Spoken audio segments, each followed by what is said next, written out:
Bonuses are canceled. That's what he said. Right there in the middle of our victory celebration. We were still passing around cold pizza and warm sodas from the break room.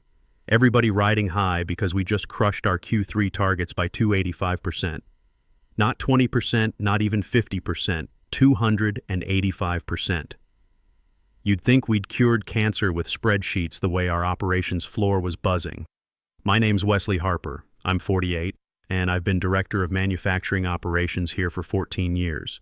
Started as a junior production analyst right after my Navy stint, worked my way up the old-fashioned way, earning every promotion on the shop floor before moving to the office. My throat was raw from back-to-back calls closing that Fortune 100 automotive contract. My inbox was a battlefield of signed purchase orders and approved spec changes. Even Logan from IT was smiling, and Logan hasn't smiled since his divorce back in 2019. Then in strolls Preston Walsh, khakis pressed tighter than his budget projections, hair so perfectly styled it probably had its own maintenance contract. No hello, no congratulations. Just that smug lean he does when he's about to drop something monumentally stupid. He claps once, slow and deliberate. "Let's gather up," he chirps like he's calling a kindergarten class. "Need 5 minutes." The room went dead. I felt it in my gut, that sinking feeling you get right before someone says we're pivoting or there's been a restructuring. The same feeling I used to get on deployment when the radio crackled with bad news from command. He stood there with dead eyes and that fake humility they teach you in business school. You guys crushed it. Really, you absolutely crushed it. Beat every metric, exceeded every expectation. That's exactly why we're canceling Q3 bonuses. The room died completely. Sarah from marketing dropped her pizza slice. Calvin from finance looked like someone had just told him his calculator was broken. Preston did that thing where he tries to look philosophical, like he's delivering wisdom straight from some Harvard case study about disruptive leadership paradigms. "We're raising the bar," he continued, hands clasped behind his back like he was Napoleon reviewing troops. "This isn't about incentives anymore. This is about culture. Excellence. You already proved you can hit these numbers, so now we know what you're capable of. Time to try harder." People didn't move, didn't breathe. Sarah blinked like she'd forgotten how. Jordan from middle management opened and closed his mouth 3 times like a fish trying to form words that wouldn't get him fired. Nicole, my operations manager for 8 years, just stared at her hands. I didn't say a word, not yet. Just watched him standing there with that little shark smile like he'd just outsmarted a room full of people who'd been running manufacturing operations since before he learned to tie his designer shoes. His loafers probably cost more than our quarterly safety equipment budget, and he wore them like they gave him the authority to rewrite 14 years of proven systems.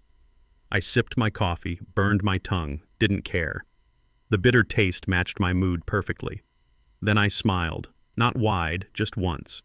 The kind of smile you give when the wheels have been turning for weeks and someone just handed you the last piece you needed to spring the trap. Our target was $2.1 million in production efficiency gains for Q3. We hit $6.0 million. That's not just beating expectations. That's obliterating them and building a monument on the ruins. The automotive contract alone was worth $4.2 million in annual recurring revenue, and Preston knew it. Hell, he'd been copying my weekly progress reports and forwarding them to the board with his name in the signature line. I stood up slowly, walked over to where he was basking in his own perceived brilliance, and leaned in like I was going to offer some polite pushback about team morale and compensation equity. Instead, I just said, "Conference room, 5 minutes." He blinked, confused like someone had just asked him to explain how a torque wrench actually works. "Bring your laptop," I added, already walking away. Behind me, the room stayed silent except for the distinct sound of his ego inflating like a birthday balloon. I didn't need to yell, didn't need to get angry, not yet. Because this wasn't really about bonuses. This was about legacy, institutional knowledge, and the fact that Preston, poor, sweet, nepotism-soaked Preston Walsh, had no idea what was waiting for him behind that glass conference room door. You see, 10 years ago, when I signed my manufacturing operations agreement, there was a clause buried in the legal appendix, a clause that most people would skip over, thinking it was just standard boilerplate language. But I read everything. Navy taught me that. Always read the fine print, especially when your signature's going on it. The clause was simple. If quarterly production efficiency metrics exceeded 250% of forecast under my direct operational leadership, I'd be granted immediate strategic override privileges. At the time, nobody thought those numbers were possible. It was like putting a clause in there about what to do if we discovered oil in the parking lot. But we just hit 285%. And Preston Walsh was about to learn what happens when you mess with someone who spent 14 years building something real, something that actually works, something that makes money instead of just burning it on consultant fees and motivational posters. 6 months earlier, Preston Walsh had arrived like a champagne cork at a funeral, loud, unnecessary, and bound to make a mess of everything nearby. The founder, Howard Walsh, had just announced he was taking a step back from day-to-day operations. "Nothing too serious," he said over a Zoom call while noticeably using a portable oxygen tank in the background. "Just some stress-related health issues, needed to focus on recovery for a few months." Then came the kicker that should have set off alarm bells for everyone in that meeting. "I'm having my nephew Preston shadow senior leadership while I'm out. Just to observe, learn the ropes, understand how we operate. Observe, learn the ropes." Right, that was supposed to be the plan. But Preston walked through our lobby that Monday morning like he'd just bought the building fresh off his Harvard MBA, which he managed to name drop roughly every 6 minutes, usually while misquoting Sun Tzu or referencing case studies about blockchain-enhanced farming equipment and cryptocurrency laundromats. I'm not making that up. Those were actual examples he used in meetings. His first words to me, delivered while I was reviewing production schedules at 7:30 a.m. "So you're the one still using Excel instead of AI-driven predictive analytics? Cute." He said it with that condescending smile you see in LinkedIn posts about disrupting traditional industries. That week, my calendar exploded with meeting requests. Half of them had titles like Reimagining Manufacturing Pipeline Synergy and Innovation Jam Session, Industry 4.0 Transformation. I thought someone was pranking me until Preston sent a Slack message asking if I could align my operational narrative with the quarterly innovation vibe. I responded with a screenshot of our actual production dashboard, efficiency metrics, downtime tracking, quality control data, real numbers that actually meant something. He replied with a thumbs up emoji and a fire symbol. 3 days later, Nicole Reed, my operations manager and right hand for 8 years, was transitioned to a consulting role to focus on external opportunities. That was corporate speak for "you're fired, but we're pretending it's your choice." 2 days after that, Bryce Miller from Data Analytics was reallocated for talent optimization initiatives.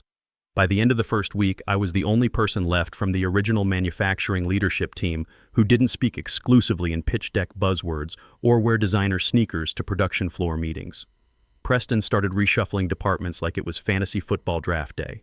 He brought in his fraternity brother Hunter Kane as head of talent culture and workplace transformation, a guy whose primary qualification was hosting a podcast called Grindology, where he interviewed other people who also hosted podcasts about grinding. The episodes were exactly as useful as they sound.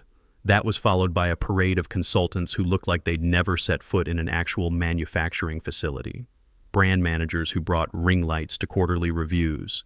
Strategy interns who said let's circle back on that instead of answering direct questions about production capacity. One guy named Mason Ford, who literally called himself a thought architect and spent $15,000 of our consulting budget explaining how our manufacturing processes needed more creative disruption energy. I tried to make it work. God help me, I really tried. I smiled through meetings where grown adults drew emojis on whiteboards. I rewrote production reports using language that wouldn't give me a migraine.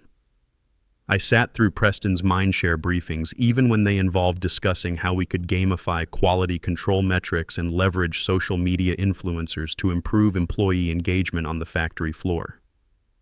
I had one job during all this chaos: keep the production lines running, protect the systems we'd spent over a decade building and refining, and make sure our delivery schedules didn't collapse under the weight of all this innovation theater. Do what guys like me have always done in corporate America: hold the line while the MBAs play dress-up CEO. Then came the big opportunity, that Fortune 100 automotive contract.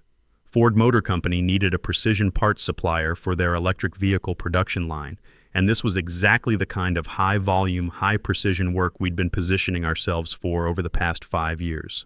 I'd worked on the strategy proposal for 2 months straight.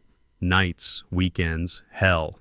I outlined half of it on a flight to Detroit using cocktail napkins because my laptop died and the airline's Wi-Fi was about as reliable as Preston's understanding of actual manufacturing. The contract requirements were complex: multi-tier quality certifications, just-in-time delivery schedules, integration with their supply chain management systems. It required real industry knowledge, actual experience with automotive manufacturing standards, and the kind of operational expertise you don't get from case studies. I briefed Preston thoroughly, prepared him with a comprehensive overview document, walked him through 3 practice presentations, even created simplified talking points for the technical questions. He nodded along and asked if we could make the PowerPoint slides more visually dynamic and whether our company logo could be bigger. He walked into that Ford pitch meeting like he was auditioning for Shark Tank, gesturing wildly and throwing around phrases like agility-first manufacturing verticals and cross-pollinated production deliverables. I physically cringed watching him explain our synergistic approach to automotive component optimization, while the Ford engineers exchanged glances that clearly said, "What is this guy talking about?"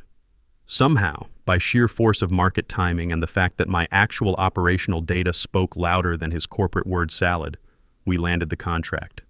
Our production capabilities were exactly what they needed, our quality metrics were solid, and our delivery track record was spotless. The next morning, I opened my email to find a company-wide announcement from Preston with the subject line, Q3 Victory Lap. First sentence: proud to share the success of my strategic automotive sector pivot and innovative client acquisition methodology. My name wasn't mentioned once in that email, not once. 14 years of building relationships, developing expertise, and delivering results, and I'd been erased from my own success story by a 28-year-old who couldn't tell the difference between a torque specification and a talking point. I stared at that email for a long time, long enough for my coffee to get cold, long enough for the production floor shift change to happen outside my office window, long enough for my hands to stop shaking from pure frustration. But I didn't reply, didn't fire back with a correction, didn't even leak it to the internal Slack channels like part of me wanted to. Because that clause was still sitting in my personnel file, buried in a folder I hadn't opened in years. A clause that didn't care about Harvard degrees or nepotism or who had the best hair gel budget. I printed out that email, folded it neatly, and put it in my desk drawer right next to the original hiring agreement. Then I went back to work, running the numbers, checking the production schedules, making sure we'd hit every single metric we'd promised Ford. Because when you're building a trap, patience isn't just a virtue, it's the foundation. It was late Thursday night, the kind of late where the janitor's music becomes your only company and even the coffee maker sounds lonely. I was the last one in the building again, my screen glowing with quarterly numbers fresh off Calvin's final calculations. The production efficiency line blinked back at me like it knew something. 285% over target. We hadn't just hit our goals, we'd obliterated them, buried them in the parking lot, and built a monument on top. Every projection, every stretch target, every optimistic estimate from marketing, completely destroyed.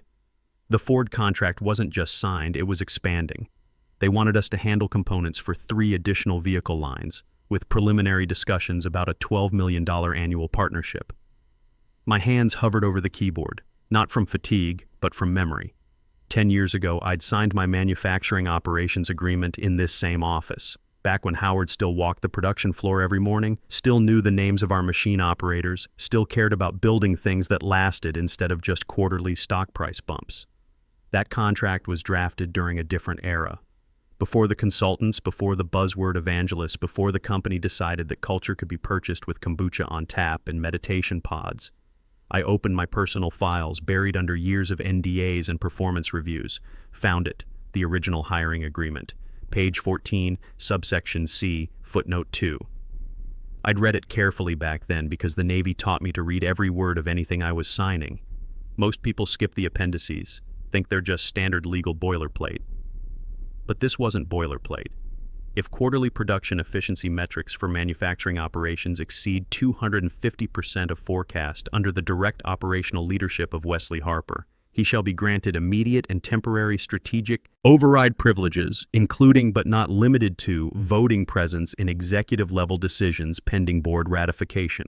Signed by Howard Walsh. Dated, witnessed, filed with HR under reference number MFG 2014 447.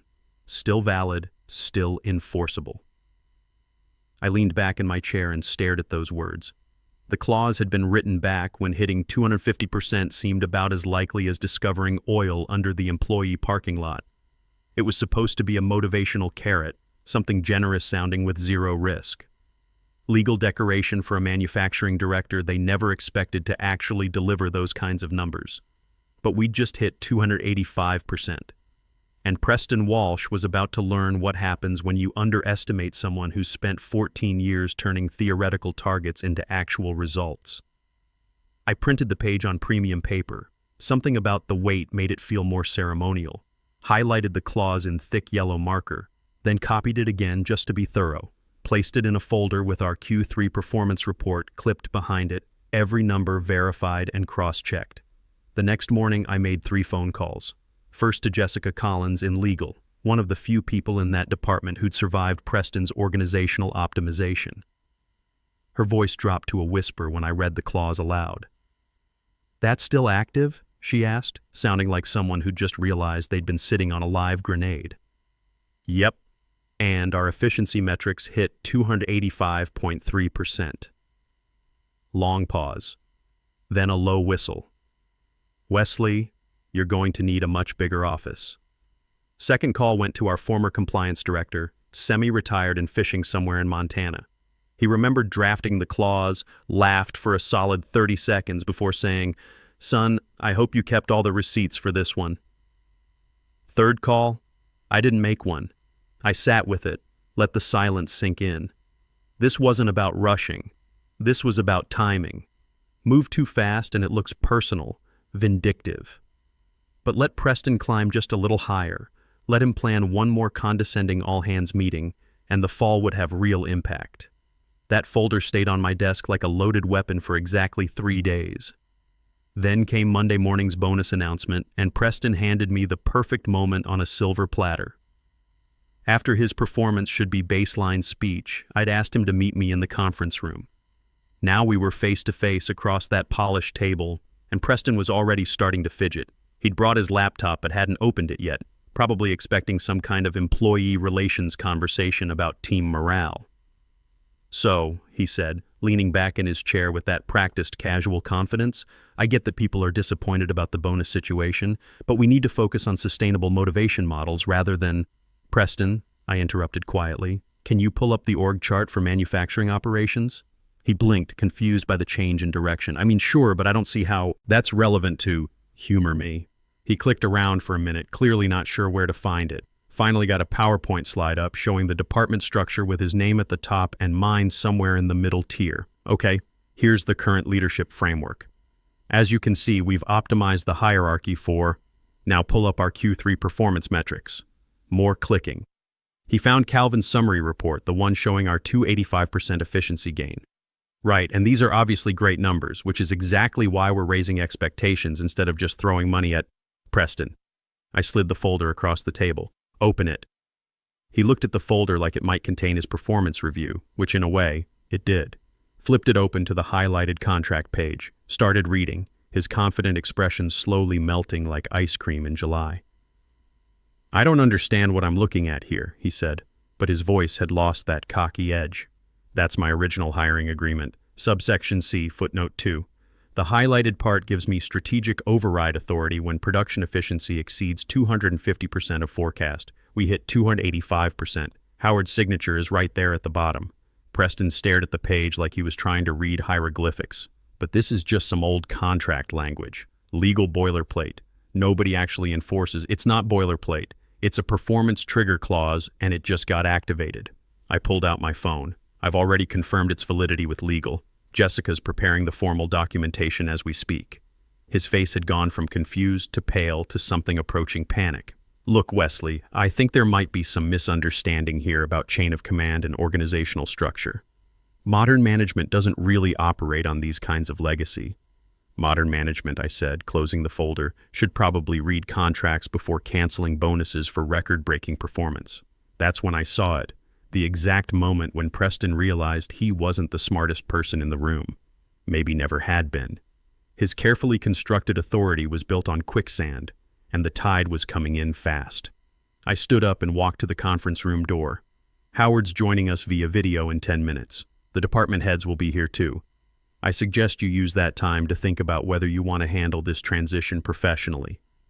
I left him sitting there with the folder, probably calculating how fast he could call Uncle Howard for backup.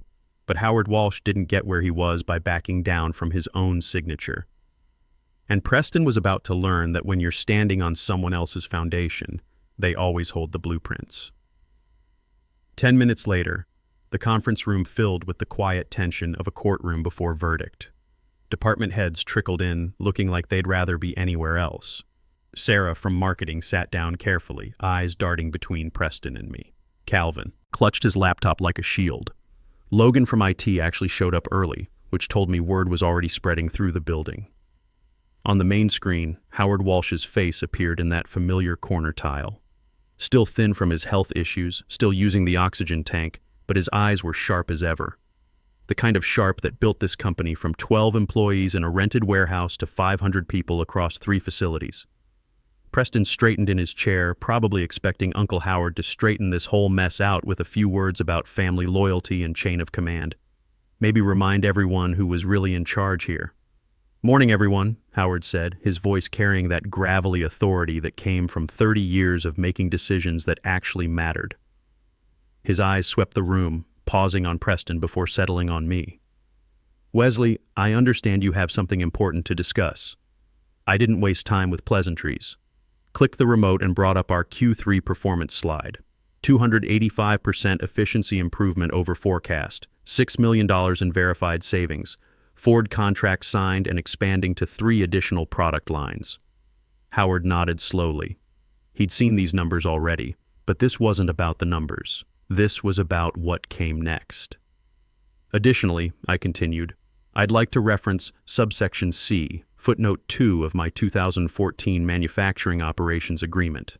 I clicked to the next slide. The scanned contract page, highlighted clause clearly visible. Performance threshold met. Strategic override authority now active. The room went dead silent. Preston's face had gone from confident to confused to something approaching terror as he realized this wasn't going to be the family intervention he'd expected. Howard stared at the screen for a long moment. When he spoke, his voice was quiet, but carried the weight of someone who'd just watched his own signature come back to haunt his family. I remember that clause. I insisted on it myself. Preston finally found his voice. Uncle Howard, this is just some outdated contract language. We can't seriously be considering... Son, Howard interrupted, and the single word carried 30 years of disappointment. Stop talking. The silence stretched until it became uncomfortable. Howard's eyes moved from the contract to Preston, then back to me. Wesley, what are you requesting? Full operational authority for Q4, personnel restoration, budget oversight, strategic planning. No interference, no committee reviews. I slid a folder across the table toward the camera. Jessica in legal has the formal documentation ready for your signature. Preston tried one more time. This is obviously some kind of power grab using legal technicalities. Modern corporations don't operate on these kinds of legacy. Preston. Howard's voice cut through the room like a blade. You're done. Pack your office. Security will escort you out in 20 minutes. The words hung in the air like smoke. Preston opened his mouth, closed it, opened it, again. For once in his life, he had nothing to say. No buzzwords, no case studies, no thought leadership frameworks. Just the reality that nepotism only works when the family member with actual power is on your side. He stood up slowly, gathered his designer notebook and imported water bottle, and walked out. No dramatic exit, no threats. Just the quiet shuffle of someone who'd finally realized he was never actually qualified for the job in the first place. Howard turned his attention back to me. The board's prepared to offer you interim executive authority, reporting directly to... No, I said gently. I appreciate the offer, but I don't need a title to do the job. I just need the authority to fix what got broken. He smiled for the first time in months. Approved. That afternoon, I sent 2 text messages. First to Nicole Reed. Come back, your desk is waiting. Second to Bryce Miller. Operations needs its data guy. Are you interested? Both responded within 10 minutes. Nicole's reply was just a thumbs-up emoji. Bryce wrote back, On my way. They walked through the lobby the next morning like soldiers returning from exile. No fanfare, no welcome back party, just rolled up sleeves and the quiet satisfaction of competent people getting back to real work. Hunter Kane, Preston's podcast hosting head of culture, quietly submitted his resignation that Friday. Mason Ford, the thought architect, simply stopped showing up. His $15,000 consulting contract was terminated for non-performance, and our legal team was surprisingly efficient about getting our money back. 3 weeks later, Howard's name lit up my phone screen at 6:15 a.m. "Wesley, I need you to look at something." An hour later, I was back in the conference room with a merger proposal from Parker Stevens, CEO of Atlantic Manufacturing Solutions. East Coast company, bigger than us in automation technology, smaller in production capacity. Perfect synergy if handled right. Parker joined via video, all business and no nonsense. "We've been watching your Q3 performance. Impressive doesn't begin to cover it. We'd like to discuss integration, but we have one non-negotiable requirement, which is full operational oversight from Wesley's team. No outside management, no transition committees, no consultants. Just the people who actually delivered those results." Howard looked at me through the screen. "Your call, Wesley." I thought about the past 6 months. Preston's chaos, the consultant parade, watching good people get pushed out for buzzword compliance. Then I thought about the production floor humming at 98% efficiency, the Ford contract expanding, and Nicole training new analysts who actually understood what operational excellence meant. "Let's do it," I said. The paperwork was signed within 2 weeks. No drama, no restructuring announcements, just two companies that knew how to build things combining their strengths. 6 months later, I got a LinkedIn notification. Preston Walsh had started his own disruptive consulting firm called Innovation Catalyst Solutions. His company page had 23 followers and one case study about leveraging synergistic paradigm shifts. I smiled, closed the laptop, and walked out to the production floor. The machines hummed steady at 97% efficiency. Our Q4 numbers were tracking 22% ahead of the combined projections. Nicole was training 3 new operations analysts who actually knew the difference between productivity and performance theater.